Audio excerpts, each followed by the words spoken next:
Footsteps echoed violently against cold concrete. Sirens blared outside, painting brick walls in aggressive red and blue flashes. A young boy sat handcuffed, tears streaming down his bruised cheeks. Two arrogant cops stood over him, laughing, confident they had caught just another street thug. They stripped away his dignity, ignoring his desperate pleas for a phone call.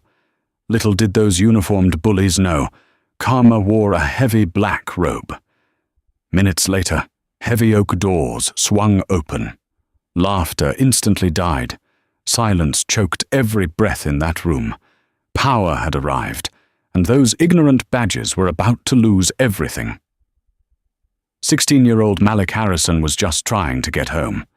He was a junior at Crestview High, an honors student carrying a 3.9 GPA, and the starting point guard for the varsity basketball team.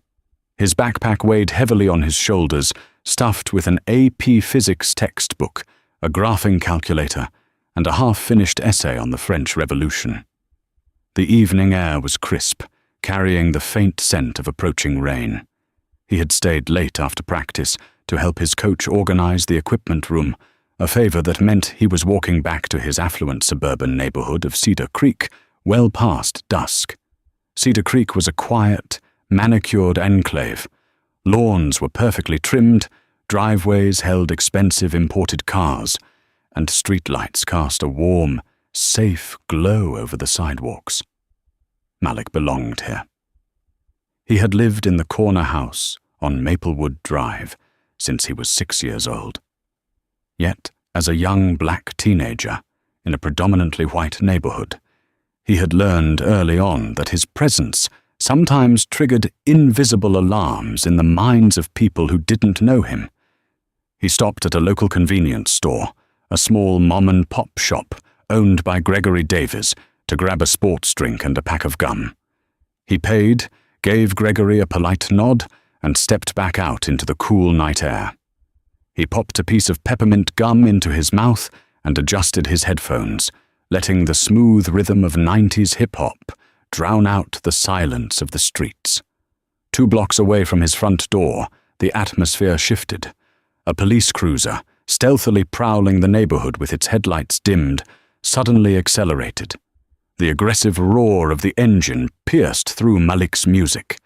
Before he could turn his head to assess the situation, the cruiser swerved sharply, jumping the curb and cutting off his path on the sidewalk. The blinding glare of the spotlight hit him instantly, washing out his vision and leaving him completely disoriented. "Hands out of your pockets! Do it now!" a voice barked over the cruiser's PA system. Malik froze, his heart slamming against his ribs like a trapped bird. He pulled his headphones down around his neck, blinking against the intense light.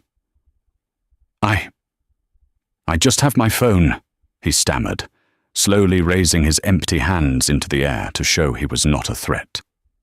The driver's side door flew open, and Officer Richard Collins stepped out. Collins was a veteran of the force, a man whose thick neck and aggressive posture spoke volumes about his policing style. He had a reputation in the precinct for being heavy-handed, a trait he masked under the guise of tough on crime. From the passenger side emerged his partner, Officer Todd Miller, a younger man trying too hard to emulate Collins' authoritative swagger. "I said keep your hands where I can see them, boy," Collins shouted, his hand resting menacingly on the butt of his service weapon. He closed the distance between them in 3 long strides, grabbing Malik violently by the shoulder and spinning him around. "Hey, what are you doing?" Malik cried out, his voice cracking with a mixture of terror and adolescent indignation. "I live right down the street. I'm just walking home." "Shut your mouth," Miller sneered, stepping in to grab Malik's other arm.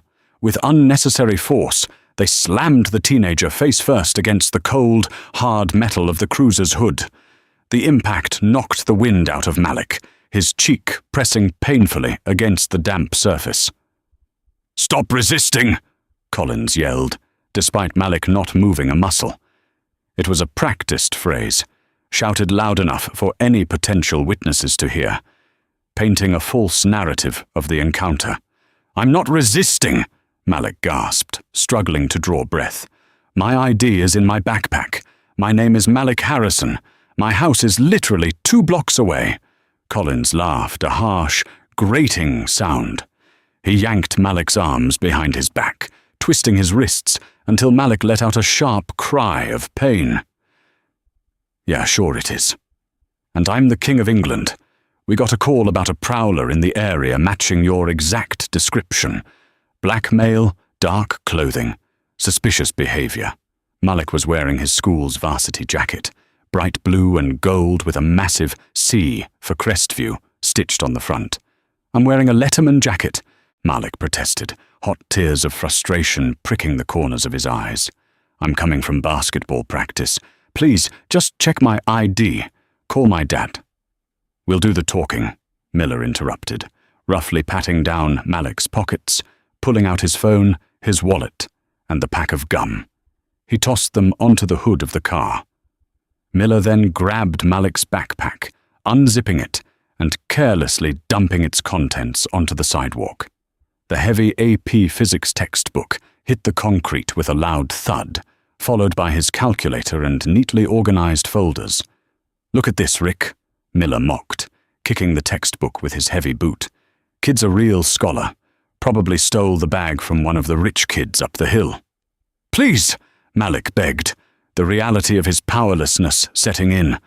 The cold metal of handcuffs bit sharply into his wrists, clicking tight. Too tight.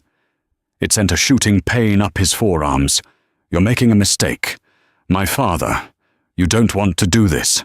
My father is—" "I don't care if your father is the president," Collins hissed, leaning in close so Malik could smell the stale coffee and tobacco on his breath. "You don't dictate the terms here. You're a suspect in an attempted burglary. You're going downtown." They grabbed him by the collar of his expensive varsity jacket and shoved him roughly into the back of the cruiser. The plastic seat was hard and uncomfortable. The doors slammed shut, trapping him in a dark, claustrophobic cage of wire and reinforced glass. Malik leaned his head against the window, watching his school books and carefully written essay blow across the sidewalk in the wind as the cruiser pulled away. He closed his eyes, a single tear escaping. He was terrified, but beneath that terror, a profound sense of injustice began to ignite. He knew something they didn't. He knew exactly who his father was. The ride to the 4th District Precinct was a silent nightmare. The officers in the front seat occasionally murmured to each other, laughing at private jokes, completely disregarding the traumatized teenager in the back. For Malik, every turn of the car felt like a step further away from safety. He focused on his breathing, repeating his father's advice in his head. "Stay calm. Assert your rights respectfully.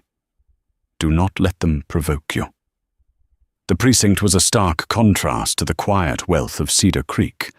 It was a decaying concrete structure in the center of the city, reeking of floor wax, stale sweat, and cheap institutional coffee. As Collins and Miller hauled him through the double doors, Malik felt the heavy stares of other officers and weary civilians. The fluorescent lights buzzed overhead, casting a sickly yellow hue over the chaotic room. Desk Sergeant O'Malley barely looked up from his paperwork as they marched Malik to the booking counter. O'Malley was a man completely desensitized to his environment, treating human beings like inventory numbers. "What do we have here, Collins?" O'Malley asked, his voice bored, chewing on a matchstick. "Caught a prowler up in the estates," Collins announced loudly, puffing out his chest. "Matched the description of the string of break-ins on Elm Street. Tried to give us some lip about living up there." O'Malley finally glanced up, his eyes sweeping over Malik's bruised face, his torn varsity jacket, and the heavy chains around his wrists. "Name?"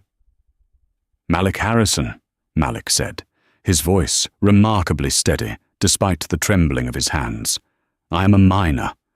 I demand my right to make a phone call to my parents immediately. You are holding me illegally." Miller scoffed, slapping the back of Malik's head lightly, a demeaning, disrespectful gesture. Listen to him using the big words. You've been watching too much television, kid. Put him in room 3, Collins instructed, ignoring Malik's request entirely. Let him sweat for a bit. I want to see if we can get a confession for the Elm Street jobs before we process him. They dragged him down a narrow, windowless hallway. The walls were painted a depressing institutional grey, scuffed with the marks of countless struggles. They shoved him into interrogation room 3, a small, suffocating box containing nothing but a bolted-down metal table and 3 hard chairs. The door slammed shut with a heavy metallic clang that echoed in Malik's chest. The deadbolt slid into place. Time stretched. Malik sat there, shivering slightly in the over-air-conditioned room. His wrists were throbbing, the metal cutting into his skin. He felt a deep, hollow ache in his stomach. He wasn't just a suspect. To them, he was a statistic, a stereotype they had projected onto him the moment they saw his skin color in that neighborhood. Nearly 45 minutes passed before the door opened again. Collins and Miller walked in, carrying steaming cups of coffee. They didn't offer him any water. They didn't remove the handcuffs. Collins took the seat across from Malik, leaning forward aggressively, while Miller stood by the door, arms crossed. "All right, Malik," Collins started, dropping a manila folder onto the table. It was likely empty, a classic interrogation prop. "Here's how this is going to go. We know you were scoping out houses. We have a witness who saw someone matching your description jumping a fence 2 nights ago." "I was at a debate tournament in Chicago 2 nights ago," Malik stated clearly. "I have plane tickets, hotel receipts, and 50 witnesses who can corroborate that. I haven't done anything wrong. I want my phone call." Miller chuckled darkly. "Kid thinks he's a lawyer. Look, make this easy on yourself. You confess to the attempted B and E tonight.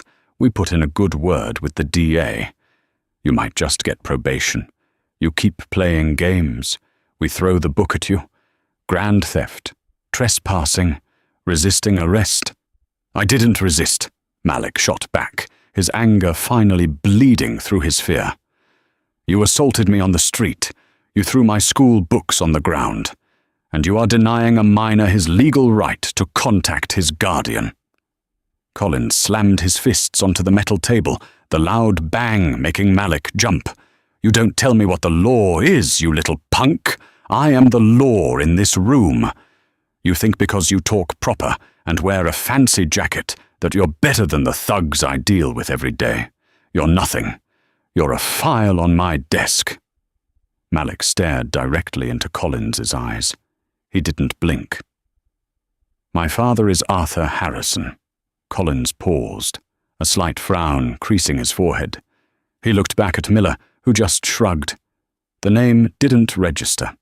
To them, Arthur Harrison was just another name. "Good for Arthur," Collins sneered. "Is he going to come down here and bail you out with his landscaping money?"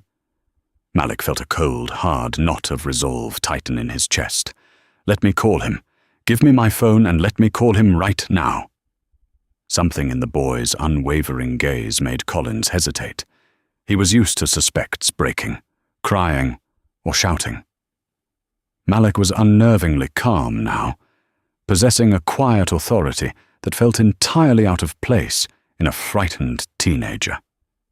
Collins sighed, running a hand over his face. "Fine," Collins barked. He reached into his pocket and pulled out Malik's cell phone, slamming it onto the table. "You get 3 minutes. Make it count, because after this, you're going into holding." Malik awkwardly maneuvered his handcuffed hands to pick up the device. He unlocked it with a bloody thumbprint and dialed the number he knew by heart. It rang twice. "Malik?" The voice on the other end was deep, resonant, and commanded immediate respect. "Dad," Malik said, his voice finally breaking, the emotional dam cracking now that he heard his father's voice. "Dad, I need help." "Where are you? "Are you hurt?" The tone shifted instantly from warm to razor-sharp. "I'm at the 4th District Precinct. 2 officers. They arrested me walking home. They slammed me against the car, Dad. My wrists are bleeding. They won't take the cuffs off." There was a profound, chilling silence on the other end of the line. It wasn't the silence of confusion. It was the silence of a hurricane gathering its strength. "Who are the officers?" Arthur asked, his voice deathly quiet. Malik squinted, reading the silver nameplates on their chests. "Officer R. Collins and Officer T. Miller." "I am on my way," Arthur Harrison said. The line went dead. Malik set the phone down. Collins smirked, taking a sip of his coffee. "Daddy on his way?" "Good. We'll have a nice long chat with him about how he raised a criminal." Malik looked at Collins, a strange mixture of pity and anticipation in his eyes. "You really shouldn't have done this." Arthur Harrison was not a landscaper. He was the Honorable Arthur Harrison, the Chief Judge of the State District Court. He was a man who had built his career, tearing down corrupt systems and holding the powerful accountable. He was known in legal circles as a brilliant jurist, a man of unyielding integrity, and someone possessing a terrifyingly calm demeanor when angered. When Malik's call came through, Arthur was in his chambers at the downtown courthouse. He had just finished presiding over a grueling, late-night emergency injunction hearing regarding a high-stakes corporate fraud case. He was physically exhausted, rubbing his temples, preparing to change into his street clothes and head home. Then the phone rang. Listening to his son's trembling voice, hearing the words, "slammed me against the car" and "wrists are bleeding," Arthur felt a primal, visceral rage ignite within his soul. He didn't waste a single second changing his clothes. He didn't grab his briefcase. He simply stood up, the heavy black silk of his judicial robe swirling around his ankles, and walked out of his chambers. He bypassed his security detail, marching directly to his car in the underground garage. He drove to the 4th District Precinct with a singular, terrifying focus. Back at the precinct, Officers Collins and Miller had left Malik in the interrogation room to sweat. They were standing near the front desk, drinking coffee and laughing with Sergeant O'Malley and a young rookie named Officer Pearson. "I'm telling you, the kid thought he was a lawyer," Miller laughed, leaning against the counter, talking about illegal detainment and his rights. They learn a few buzzwords on the internet and think they own the place. "Just process him. Let him sit in a cell overnight," O'Malley grunted, typing slowly on his keyboard. "Teach him a lesson about respect. Did you get a hold of the parents?" "Kid called his dad," Collins said, checking his watch. "Some guy named Arthur. Probably driving down here in a beat-up Civic to yell at us. I love it when the parents show up. I'll threaten to arrest the dad for obstructing justice if he gives me lip." The heavy, reinforced oak double doors of the precinct did not just open. They were thrust apart with violent authority. They slammed against the interior walls with a deafening crack that made every officer in the room physically jump. The laughter died instantly. Conversations halted mid-sentence. The atmosphere in the room plummeted by 10 degrees. Standing in the doorway was a tall, imposing figure. He wasn't wearing a t-shirt. He wasn't wearing a suit. He was draped in the commanding, flowing black robe of a chief district judge. The overhead fluorescent lights seemed to catch the anger radiating from him. His face was a mask of cold, concentrated fury. Every veteran officer in the room froze. Their blood ran cold. Sergeant O'Malley's jaw dropped, and his matchstick falling from his lips onto the keyboard. He scrambled to his feet, knocking his chair backward. He knew exactly who was standing in his precinct. Every cop in the city knew Judge Harrison. He was the judge who signed their warrants. He was the judge who mercilessly dismantled sloppy police work on the stand. He was the judge who had recently sentenced 3 corrupt vice detectives to federal prison. Your Honor, O'Malley stammered, his voice trembling, his hands instinctively dropping to his sides in a posture of complete submission. Collins and Miller turned around, their smug smiles slowly melting into expressions of profound confusion. They didn't recognize him immediately, but the black robe and the sheer aura of power emanating from the man made their police instincts scream that something was terribly wrong. Judge Arthur Harrison didn't acknowledge O'Malley. He didn't look at the rookie. His eyes, burning with a quiet, lethal intensity, swept the room and locked onto the 2 officers standing near the desk. He took a step forward, the heavy fabric of his robe rustling menacingly in the dead silence of the room. "Which one of you?" Arthur began, his voice not raised, yet echoing off the concrete walls like thunder. "Is Officer Collins, and which one is Officer Miller?" Miller swallowed hard, glancing nervously at Collins. Collins, trying to maintain his tough guy facade despite the sinking feeling in his gut, puffed his chest out slightly. "I'm Collins. That's Miller. Who wants to know?" O'Malley looked like he was about to faint. "Collins, shut your mouth," he hissed frantically. "That's Judge Harrison." The words hung in the air, thick and suffocating. Judge Harrison. The color drained entirely from Richard Collins's face. The arrogance evaporated, replaced by a sudden, sickening terror. He looked from the black robe to the furious eyes, and suddenly the pieces snapped together with bone-crushing clarity. Malik Harrison. "I'm Arthur Harrison," the judge stated, his voice dropping an octave, carrying the weight of a death sentence. He closed the distance between them, stopping mere inches from Collins. Collins, despite being a large man, seemed to shrink under the immense pressure of the judge's presence. "And you," Arthur said, pointing a finger that felt like a loaded weapon directly at Collins's chest, "have my son chained to a table in a back room." "Your Honor, we—" Miller started, stepping backward, his hands raised defensively. "We received a call, a suspect matching his description." "Do not insult my intelligence with your fabricated probable cause," Arthur snapped, his voice sharp as a razor. "My son is a 16-year-old honors student who was walking home in his own neighborhood. You assaulted him. You illegally detained him. And you denied him his right to counsel." Arthur turned his piercing gaze to Sergeant O'Malley, who was sweating profusely. "Sergeant, you have exactly 30 seconds to produce my son. If he is not standing in front of me, unrestrained, by the time I finish counting, I will have the FBI field office down here. I will personally see to it that this precinct is under federal investigation by morning, and I will strip every single one of you of your badges before the sun comes up." "Get the keys," O'Malley screamed at Miller, completely losing his composure. "Get the damn keys right now. Get the boy." Miller practically tripped over his own feet, sprinting down the hallway toward interrogation room 3, his hands shaking violently as he fumbled for his keyring. Collins remained frozen, trapped under the paralyzing stare of Judge Harrison.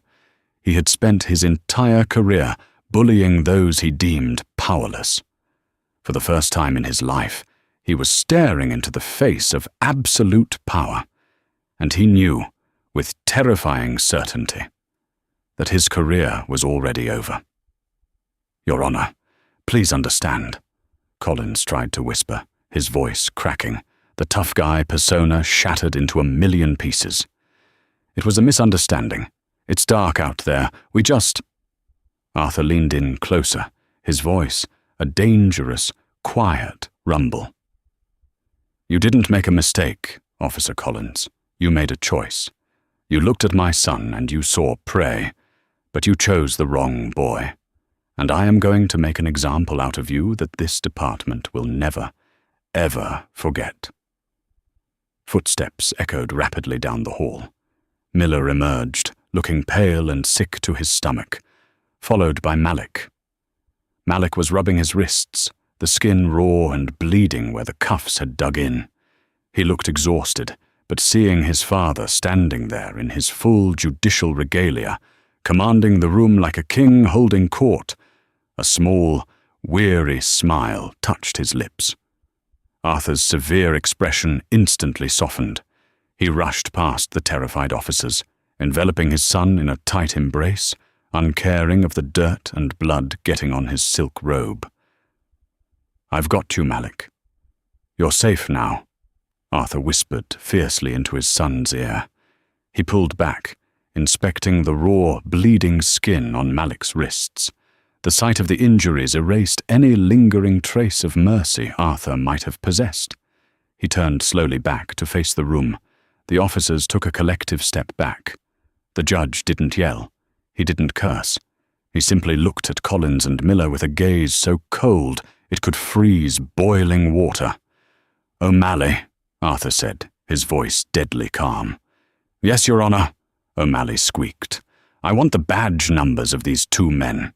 I want the dash cam footage from their cruiser, the body cam footage, which I pray to God they didn't accidentally turn off. And I want the full precinct security logs impounded immediately. You will place them both on administrative leave, without pay, effective this exact second." Collins opened his mouth to protest, but a single, lethal glare from Arthur shut him up instantly. "This isn't over," Arthur promised, his voice echoing in the silent precinct. "This is just the arraignment. The trial is going to destroy you." He wrapped his arm protectively around his son's shoulders and guided him toward the heavy oak doors, leaving behind a room of grown men paralyzed by the devastating consequences of their own ignorance. The doors swung shut behind them, sealing the officers inside the tomb of their ruined careers. The ride back to the affluent enclave of Cedar Creek was enveloped in a heavy, suffocating silence. Malik sat in the passenger seat of his father's sedan, staring blankly at the passing streetlights. The adrenaline had finally drained from his system, leaving behind a profound, aching exhaustion and a terrifying vulnerability. He looked down at his wrists, now wrapped in white gauze from the first aid kit his father kept in the trunk. The physical pain was sharp, but the psychological wound, the sudden, violent realization that his neighborhood, his achievements, and his innocence offered zero protection against a badge and a bias, cut infinitely deeper. Arthur Harrison drove with both hands, gripping the steering wheel so tightly his knuckles were bone white. His face was carved from granite. He was not just a father comforting his traumatized son, he was a master tactician surveying a battlefield. By the time he pulled into their driveway, the blueprint for absolute destruction had already been drafted in his mind. "Go inside, take a hot shower, try to sleep," Arthur said, his voice uncharacteristically gentle as he turned off the ignition. "Your mother is waiting for you." "What are you going to do, Dad?" Malik asked, his voice barely above a whisper. Arthur looked at his son, his eyes dark and resolute. "I am going to do my job, Malik. I am going to ensure those men never wear a uniform again." The moment Arthur walked into his home office, the judge vanished, and the executioner took over. He bypassed the local precinct entirely, knowing the blue wall of silence would immediately begin laying bricks to protect Collins and Miller. Instead, Arthur picked up his encrypted phone and dialed a number he hadn't used in 3 years. The personal cell phone of Sarah Jenkins, the special agent in charge of the FBI's Civil Rights Division for the district. By 2 a.m., the wheels of a federal investigation were already turning silently in the dark. The next morning, the pushback began exactly as Arthur had anticipated. At 8:30 a.m., Arthur's office phone rang. It was Captain Reynolds, the precinct commander of the 4th District. "Judge Harrison, Arthur," Listen, I wanted to reach out personally, Reynolds began, his tone dripping with forced camaraderie and desperate damage control. What happened last night was a colossal misunderstanding. My guys were on edge. We've had a rash of burglaries. Captain Reynolds, Arthur interrupted, his voice slicing through the phone line like a scalpel. Are you calling to inform me that Officers Collins and Miller have been terminated? Well now, Arthur, you know there's a process. The police union. Then you and I have nothing to discuss, Arthur stated coldly. Do not contact my office or my family again, unless it is through your legal counsel. Oh, and Captain, I expect the dashcam and bodycam footage on my desk by noon. Arthur hung up. He knew what was coming next. At 11:45 a.m., a courier delivered a manila envelope from the precinct. Inside was a sworn affidavit signed by the precinct's IT director, stating that due to a corrupted hard drive sector, the dashcam footage from Collins' cruiser had been irretrievably lost, and both officers had allegedly experienced battery failures with their body cameras during the time of the arrest. It was the oldest, dirtiest trick in the book. It was an insult to Arthur's intelligence. When Arthur brought the news home that evening, Malik was sitting at the kitchen table, icing his swollen cheek. The teenager listened to the blatant lie about the cameras, a bitter smile crossing his face. They think they're smart, Malik said, shaking his head. He pulled his laptop toward him and opened a map of his walking route from the night before. Dad, they stopped me on the corner of Elm and Maplewood, right? Yes, Arthur nodded, leaning over his son's shoulder. Look who lives on that corner. Malik pointed to a massive gated property on the map. David Whitmore, the CEO of Sentinel Tech. His entire property perimeter is rigged with 4K resolution night vision security cameras. He sponsors my basketball team. I guarantee you, his cameras cover the sidewalk all the way down the block. Arthur felt a cold, predatory smile spread across his face. The officers thought they had controlled the narrative by wiping their own devices. They had completely forgotten the neighborhood they were terrorizing. 30 minutes later, Arthur was sitting in David Whitmore's expansive home theater room. The tech billionaire, appalled by the story, had his security team pull the archived footage. There it was, in stark, unforgiving, high-definition black and white. The video showed Malik walking peacefully. It showed the cruiser violently jumping the curb, the blinding spotlight, Collins throwing Malik against the hood unprovoked, the illegal search, the dumping of the backpack, and the painful, aggressive handcuffing. There was no resisting. There was no prowling. It was a textbook, undeniable case of assault under the color of law. Arthur asked for a copy on an encrypted drive. He didn't take it to the press. He didn't take it to the local district attorney. He drove it straight to the FBI field office and handed it to Agent Sarah Jenkins. Seal the exits, Sarah, Arthur told her as she watched the footage, her face tightening in disgust. I don't just want their badges. I want their freedom.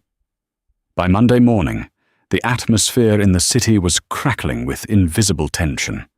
Word had leaked through the courthouse grapevine that Judge Harrison was on a warpath against the 4th District, though the specifics remained shrouded. The Police Benevolent Association, sensing a catastrophic PR disaster, decided to strike first. They hired Bradley Sinclair, a slick, aggressive defense attorney known for getting dirty cops acquitted by dragging victims through the mud. Sinclair immediately called a press conference on the steps of the precinct. My clients, Officers Richard Collins and Todd Miller, are decorated public servants who put their lives on the line daily. Sinclair boomed into the microphones, his face a mask of manufactured outrage. They are currently the victims of a political witch hunt orchestrated by a powerful judge abusing his authority to protect his son. We have reason to believe the minor in question was involved in illicit activities, and we demand an independent investigation into Judge Harrison's blatant conflict of interest and obstruction of justice. It was a gross, calculated smear campaign. They were trying to paint Malik as a thug and Arthur as corrupt, relying on the public's inherent bias to carry the lie.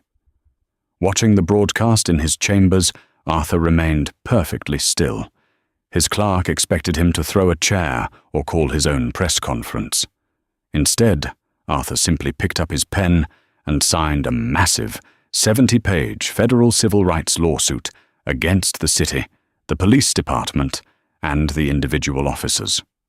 Concurrently, the Department of Justice, armed with the Whitmore footage, quietly convened a grand jury, while Collins strutted around the precinct, treating his administrative leave like a paid vacation and boasting about how his union lawyer was going to destroy the arrogant judge. Officer Todd Miller was rapidly unspooling. Miller was younger. He had a mortgage he couldn't afford, a newborn baby, and a fragile marriage that was buckling under the intense public scrutiny. Unlike Collins, who was a true believer in his own untouchability, Miller knew exactly who Arthur Harrison was, and the sheer terror of federal prison was keeping him awake at night, vomiting into his bathroom sink. The turning point came when Agent Jenkins from the FBI accidentally bumped into Miller at a grocery store far outside his jurisdiction. She didn't threaten him. She simply handed him a plain envelope. Inside were high-resolution stills from the Whitmore security camera. It showed Miller clearly kicking Malik's school books. It showed him participating in the illegal search. But the final piece of paper was the most devastating. It was a draft of a federal indictment for deprivation of rights under color of law, carrying a potential sentence of 10 years in a federal penitentiary.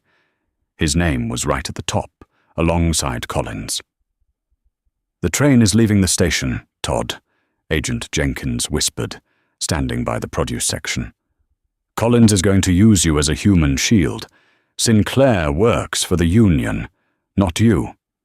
If you want to see your daughter grow up outside of a visitation room, you need to be in my office at 8 a.m. tomorrow. We want the rot, all of it." The blue wall of silence is impenetrable until self-preservation kicks in. Then, it crumbles like dry sand. The next morning, Todd Miller walked into the FBI field office, his face pale, his hands shaking. He sat down with federal prosecutors and spilled everything. He didn't just talk about Malik's arrest. To save his own skin, Miller opened Pandora's box. He detailed a horrific 3-year history of Richard Collins' abuses. He testified about Collins routinely targeting minorities in affluent neighborhoods. He testified about illegal searches, fabricated probable cause, and the systemic falsification of police reports. But the final nail in the coffin, the twist that elevated the case from a single civil rights violation to a massive federal racketeering charge, was Miller's confession about the drop gear. "Collins has a false bottom in his secondary locker at the precinct," Miller confessed, his voice breaking, wiping tears from his eyes. "He keeps unregistered firearms, bags of narcotics, and stolen jewelry in there. When he needs to justify a bad stop, or when someone fights back, he plants it. He told me to find something in the Harrison kid's backpack. When I didn't, he was furious. He was planning to plant a bag of meth on the kid if the judge hadn't shown up." When Arthur received the call from Agent Jenkins detailing Miller's confession, a cold shiver ran down his spine. His intervention hadn't just saved his son from an unjust arrest. He had literally saved Malik from being framed for a felony that would have destroyed his entire future. The fury Arthur felt was no longer just a burning fire. It was a cold, absolute zero. The hammer was ready to fall. It happened on a Wednesday afternoon. The 4th District Precinct was operating as usual, the air thick with the smell of old coffee and cynical humor. Richard Collins was standing by the sergeant's desk, in plain clothes, laughing loudly about a golf game he had played while on paid leave. He was convinced the storm had blown over, that the union had successfully intimidated the judge into backing down. Then, the heavy oak doors of the precinct opened. This time, it wasn't a solitary judge in a black robe. It was 24 federal agents wearing dark windbreakers with large, yellow FBI letters stamped across their backs. They moved with terrifying, synchronized efficiency. The chatter in the precinct died instantly, replaced by the heavy thud of tactical boots. "Federal warrant! Nobody move! Hands away from your keyboards!" The lead agent barked, flashing a badge. Collins dropped his coffee cup. It shattered on the linoleum, the brown liquid pooling around his expensive shoes. He watched in absolute, paralyzed horror as 4 armed federal agents marched directly toward him. "Richard Collins," an agent said, his voice void of any emotion. "You're under arrest for federal civil rights violations, conspiracy, and obstruction of justice." "What? You can't do this. I'm a cop. Call Sinclair!" Collins screamed, the tough guy facade finally shattering, replaced by the panicked screech of a cornered animal. They didn't listen. They spun him around, and for the first time in his adult life, Richard Collins felt the cold, unforgiving bite of steel handcuffs clamping tightly around his own wrists. The agents pulled his arms up sharply, forcing him to bend forward slightly, the exact same maneuver he had used on countless innocent people, including Malik. Simultaneously, a separate team of agents marched straight into the locker room. They bypassed the standard locks, brought in a breaching tool, and ripped the metal door of Collins's secondary locker off its hinges. They found the false bottom exactly where Miller had said it would be. As agents pulled out unregistered throwdown weapons and baggies of crystallized narcotics, sealing them in evidence bags, the remaining officers in the precinct watched their careers flash before their eyes. The corruption was out in the open, undeniable and utterly damning. 4 months later, the federal courthouse was packed to maximum capacity. The air was thick with anticipation. Arthur Harrison was not on the bench today. He was sitting in the front row of the gallery, shoulder to shoulder with Malik. Malik looked sharp in a tailored charcoal suit, his head held high, his wounds healed, but his spirit permanently altered, hardened by the reality of the world. At the defense table sat Richard Collins. He was unrecognizable. The swagger was gone. He looked 10 years older, his skin sallow, his eyes darting nervously around the room. He was wearing a drab, ill-fitting prison jumpsuit, having been denied bail due to his attempts to intimidate witnesses prior to the trial. His union lawyer, Bradley Sinclair, sat beside him, looking defeated. The mountain of evidence, combined with Miller's devastating testimony, made the case utterly unwinnable. The federal judge presiding over the case, an old colleague of Arthur's known for his lack of mercy toward corrupt officials, glared down from the bench. "Richard Collins," the presiding judge's voice echoed through the cavernous room, "you were entrusted with a badge, a gun, and the sacred duty to protect the public. Instead, you used that power to terrorize, to frame, and to brutalize those you deemed vulnerable. You infected the justice system with a rot so deep, it is a miracle a young man like Malik Harrison survived your encounter with his future intact." Collins kept his head down, staring at the scarred wooden table, his hands trembling. The evidence presented here, particularly the terrifying reality of your drop gear, shows you are not a rogue cop. You are a criminal masquerading as a public servant, the judge continued. Therefore, on the counts of deprivation of civil rights, conspiracy to commit evidence tampering, and federal racketeering, I sentence you to 22 years in a maximum security federal penitentiary without the possibility of parole. A collective gasp swept through the gallery. 22 years. For a former cop, it was effectively a death sentence. The reality of his absolute destruction crashed down on Collins. His knees buckled, and he let out a pathetic, gut-wrenching sob, collapsing into his chair before the federal marshals yanked him roughly to his feet. As the marshals dragged Collins down the center aisle, his eyes desperately scanned the crowd until they locked onto Arthur and Malik. Arthur did not smile. He did not gloat. He looked at the ruined man with the cold, detached satisfaction of a surgeon who had successfully excised a tumor. Malik, however, held Collins' gaze directly. The teenager who had been crying on the hood of a police car was gone. In his place was a young man who had learned the true mechanics of power and justice. Todd Miller, having accepted a plea deal for his cooperation, was sentenced to 3 years in a minimum security facility and permanently stripped of his right to work in law enforcement or security anywhere in the United States. The 4th District Precinct was placed under federal monitorship, leading to the forced resignation of Captain Reynolds and the dismissal of a dozen other officers implicated in Collins' web of corruption. Karma had not merely visited Richard Collins, it had kicked down his door, dragged him into the street, and dismantled his life piece by agonizing piece. Outside the courthouse, the afternoon sun was blindingly bright. Arthur put a heavy, reassuring hand on Malik's shoulder.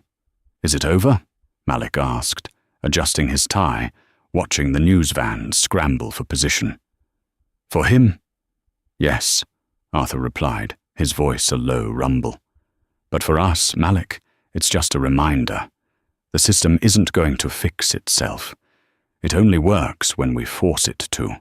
They turned their backs on the cameras and walked down the marble steps together, leaving the wreckage of corrupt men far behind them.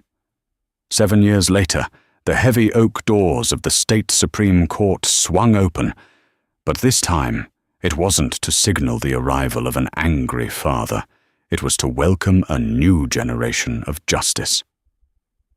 Malik Harrison walked through the marble corridors, the sharp click of his dress shoes echoing with purpose. He was no longer the terrified 16-year-old boy bleeding onto the hood of a police cruiser. At 23, he had grown into a formidable, brilliant young man. He had graduated at the top of his class from Georgetown Law, fueled by a relentless, burning fire that had been ignited on the cold concrete of Elm Street. The multi-million-dollar settlement he had won in the civil rights lawsuit against the city didn't go to luxury cars or sprawling estates. He had quietly poured every single cent of it into establishing a non-profit legal defense fund dedicated to investigating wrongful convictions. Malik had taken the trauma of his past and forged it into a weapon for the defenseless. During his law school tenure, he had aggressively sought out real-world mentorship, refusing to be confined to theoretical classroom debates. He spent his summers in Montgomery, Alabama, working tirelessly under the direct guidance of legendary real-life civil rights attorney Brian Stevenson at the Equal Justice Initiative.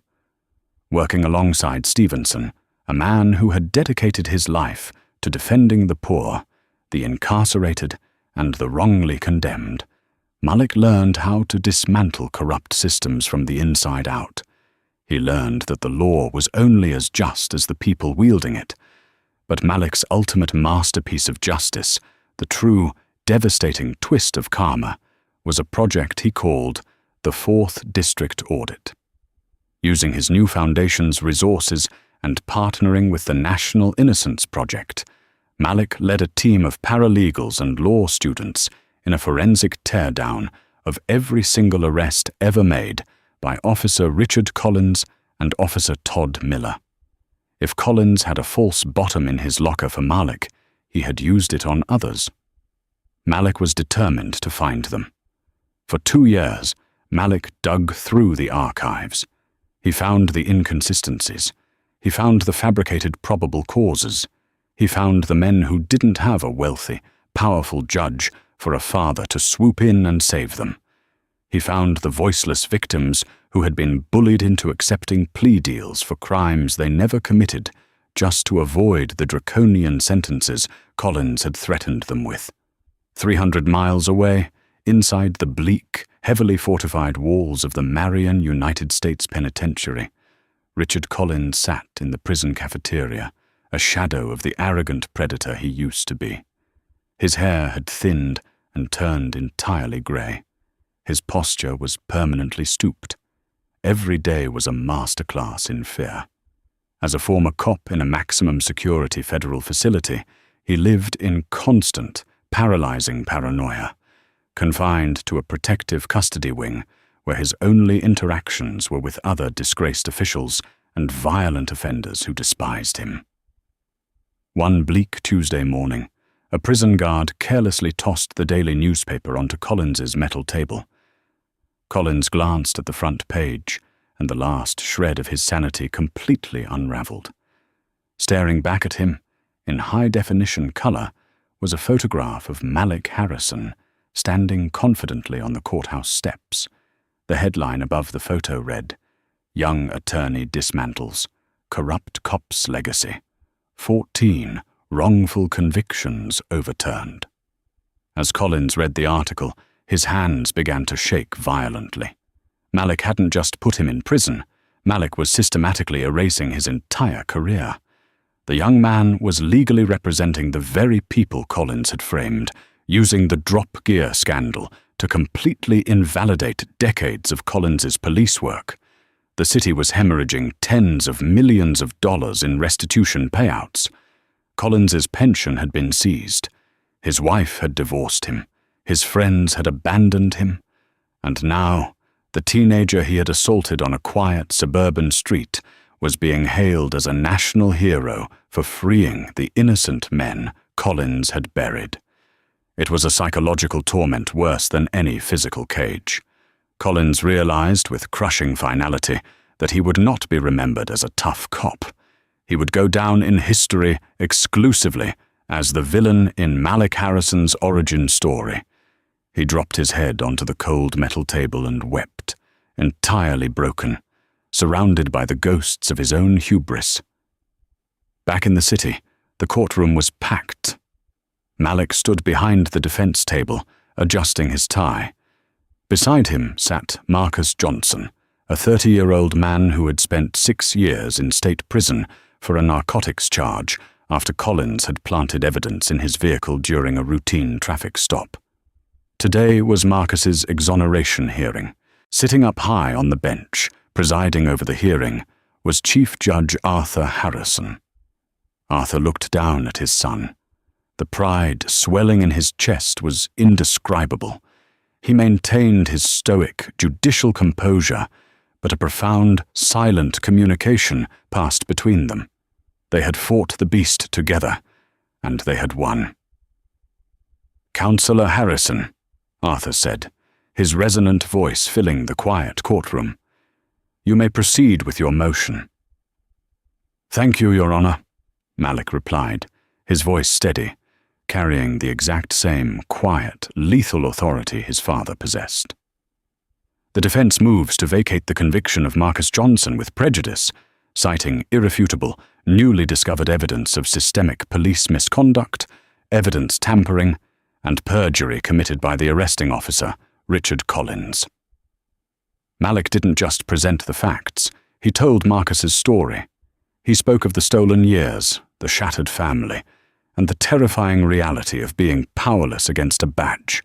He spoke with the conviction of someone who had felt the cold bite of those handcuffs. 10 minutes later, the gavel fell with a resounding crack. "Motion granted," Judge Harrison declared. "Mr. Johnson, you are a free man. This court deeply apologizes for the profound failure of justice you have endured." Tears streamed down Marcus's face as he pulled Malik into a bone-crushing hug. The gallery erupted in applause.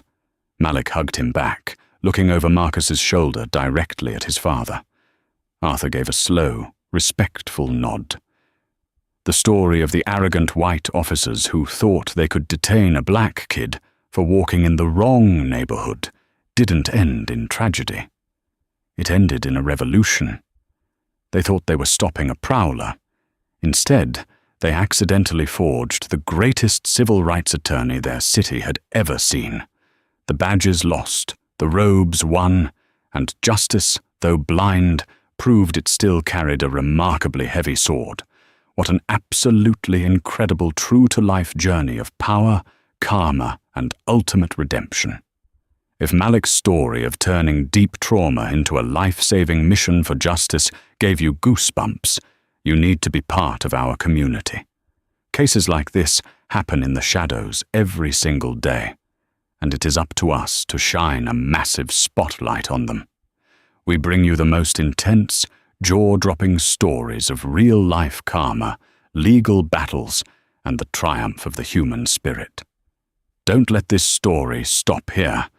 Hit that like button right now to show your support for those fighting against corruption. Share this video with your friends, family, and anyone who needs a powerful reminder that justice always strikes back. And most importantly, subscribe to the channel and ring that notification bell so you never miss out on our next thrilling story. Stand with us, spread the word, and we'll see you in the next one.